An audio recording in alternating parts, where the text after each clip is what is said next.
अस्सलाम वालेकुम जी, अस्सलाम वालेकुम संगियो ते बेलियो। तुसां पे तकने हो पंजाबी सकाफत यूट्यूब चैनल। मैं तुहाडा अपना वीर खादमे सकाफत।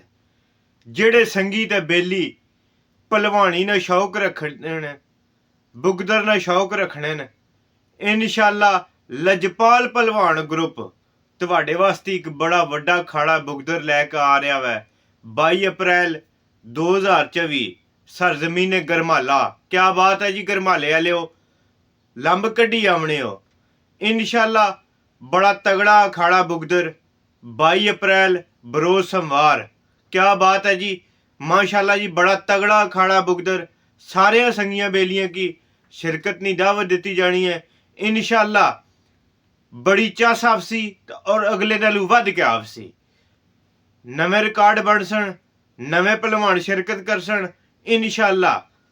ते सरप्रस्ती आला जनाब इस अखाड़े बुगदर ने चौधरी जमीर हुसैन साहब ऑफ गरमाला, बानी लजपाल भलवान ग्रुप चौधरी अंबर हनीफ गुजर, चाचा सकाफत चौधरी अब्दुल्ला गफूर, चाचा Mohammad Hanif of Begpur, chairman Chaudhry Shahnawaz of Bokar और बाकी सारी उन्होंने संगत सहेली उन्होंने खसूसी चाहत है जनाब।